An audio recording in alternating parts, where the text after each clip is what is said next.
Núñez, Huesca, ¿cómo estás? Muy bien, fenomenal.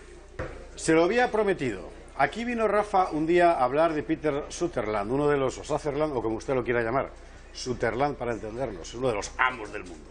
Hoy vamos a hablar de otro amo del mundo por antonomasia, George Soros, hombre capicúa. ¿De verdad es tan malo como parece? Capicúa no es en absoluto baladí el asunto de su apellido. Soros es probablemente de los pocos esperantistas hablantes de esperanto nativos que existen en el mundo, y Soros es un apellido que a nivel en esperanto significa se elevará, de manera que es profético. Ah, sí, ¿eh?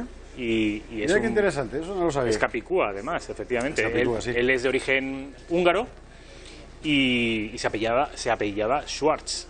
Pero su padre, que es fue uno de los gurús del esperanto, cambió el apellido de la familia y se autobautizaron como Soros. Qué cosa más interesante. Si esto le pilla a usted de nuevas, hágaselo mirar, porque vamos, no se puede vivir en la vida sin saber quién es Soros, pero yo se lo cuento. Detrás de todas y cada una de las grandes movidas mundialistas de los últimos años, de todas, que si manifestaciones en Ucrania, que si ONGs en Rusia o en Hungría, que si ONGs que atienden inmigrantes masivos que vienen desde los Balcanes, todo eso siempre aparece un personaje, George Soros, y sus innumerables redes, muy particularmente a partir de una fundación que se llama Sociedad Abierta, o sea, Open Society.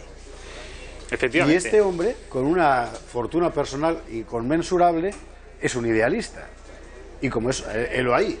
No es el conde Dooku de la Guerra de las Galaxias, aunque ya se parece más.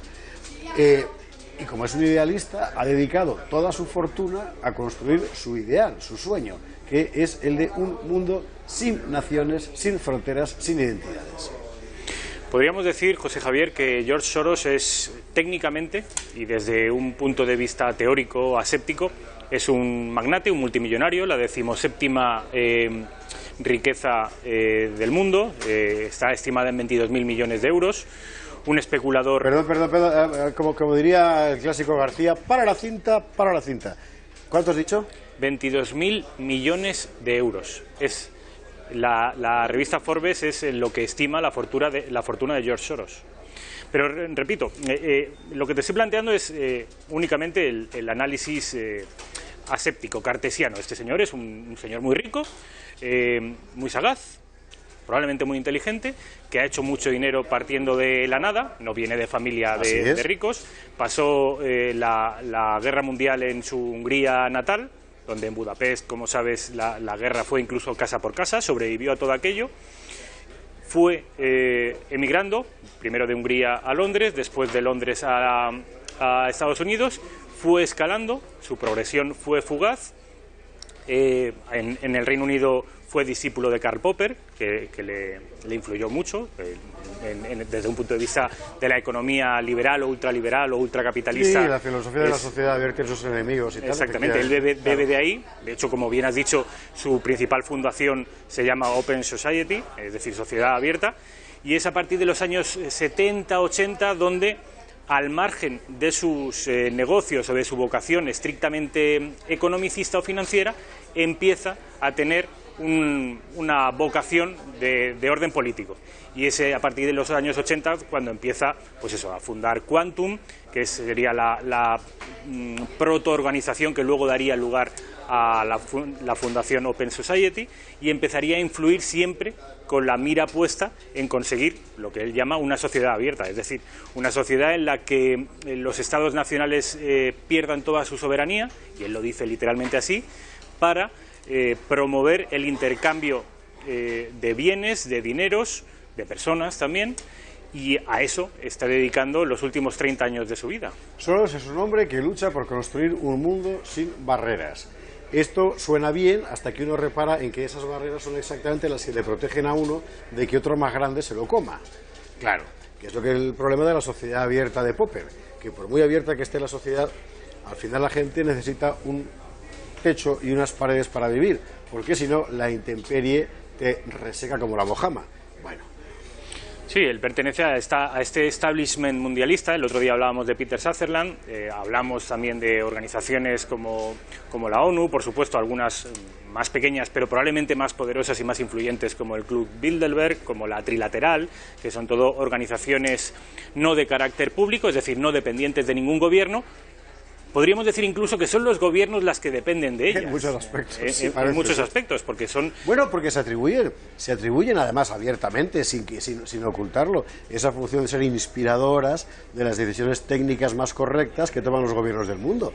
Y bajo esa filantropía lo que hay en realidad es, o sea, yo tengo un proyecto ideológico que no es el que ha votado tu gente, pero que tú vas a llevar a cabo porque es lo mejor para ti.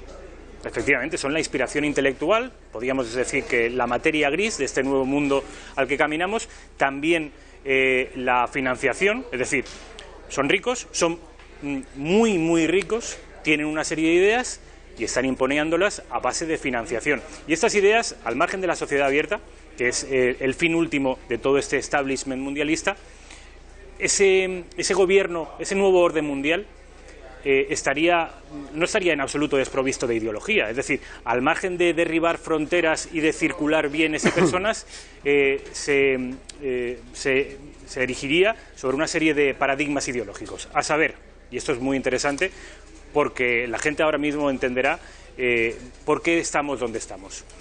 Un ultraliberalismo en lo económico, un ultraprogresismo en lo político o en lo social. ¿Esto qué quiere decir? Pues que tanto como Soros, como Sutherland, como Kissinger han estado financiando y siguen financiando movimientos proabortistas, movimientos y ONGs pro-inmigración, son contrarios a cualquier identidad trascendente o religiosa. Bueno, Hillary Clinton, que es uno de los principales apoyos políticos y beneficiarias económicas de Soros, acuérdate, en la campaña electoral proponía abiertamente que los estados controlen los dogmas religiosos y las tradiciones fuertemente arraigadas. Sí, lo dijo tal cual en un mitin feminista. Por cierto, Soros se gasta una buena cantidad de dinero también todos los años en financiar al lobby feminista en Estados Unidos.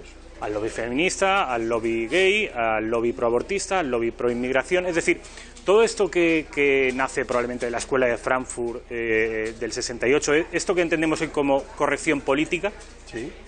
Ese motor está cebado constante y permanentemente por George Soros. De manera que el hecho de que Donald Trump se haya alzado con la presidencia de los Estados Unidos ha sido una terrible noticia para George Soros, que financió con 180 millones de dólares la campaña de Hillary Clinton. 180. Y además es muy curioso porque esto ya no estamos hablando de conspiraciones o de teorías más o menos oscuras. No, es abierto y público. Esto es público. Claro. Actuaban hace unos cuantos años y siguen actuando algunos a oscuras, pero hoy ya es público sus movimientos. Incluso Donald Trump lo tenía perfectamente identificado a Soros y era de hecho uno de los grandes enemigos de Donald Trump al que ponía en sus vídeos. Es decir, vamos contra los Clinton, vamos contra el mundo que está creando Soros y vamos contra este nuevo orden mundial que quieren imponernos. Es decir, los enemigos del soberanismo estaban y están perfectamente identificados. Y el gran Mesías es Soros. Y la deidad, el dólar. Ah, mira qué bonito te ha quedado. Sí, señor. Está bien. Bueno, pues después de Peter Sutherland, en Gaceta, en la pluma de Rafa Núñez de Huesca, Soros, en Gaceta, en la pluma de Rafa Núñez de Huesca. Entré en la Gaceta. No me diga que no ha entrado nunca, porque es la única persona en España que no ha entrado en la Gaceta. Ya está perdiendo el tiempo, vamos. Bueno, aunque sea para ponernos a parir. Exactamente. Y los que vendrán, porque me imagino que seguirá, claro. Sí, vamos a hacer. Está funcionando muy bien, a la gente le interesa y vamos a hacer una colección de líderes mundialistas o financiadores del mundialismo, porque la gente lo está disfrutando. Para que sepa usted quiénes son los que de verdad mandan, o si quiere verlo usted de esta otra manera, quiénes son aquellos a los que uno debe oponerse si quiere mantener un mínimo de libertad real, de verdad. Rafa Núñez de Huesca, muchísimas gracias. Gracias, José Javier. Deplorables.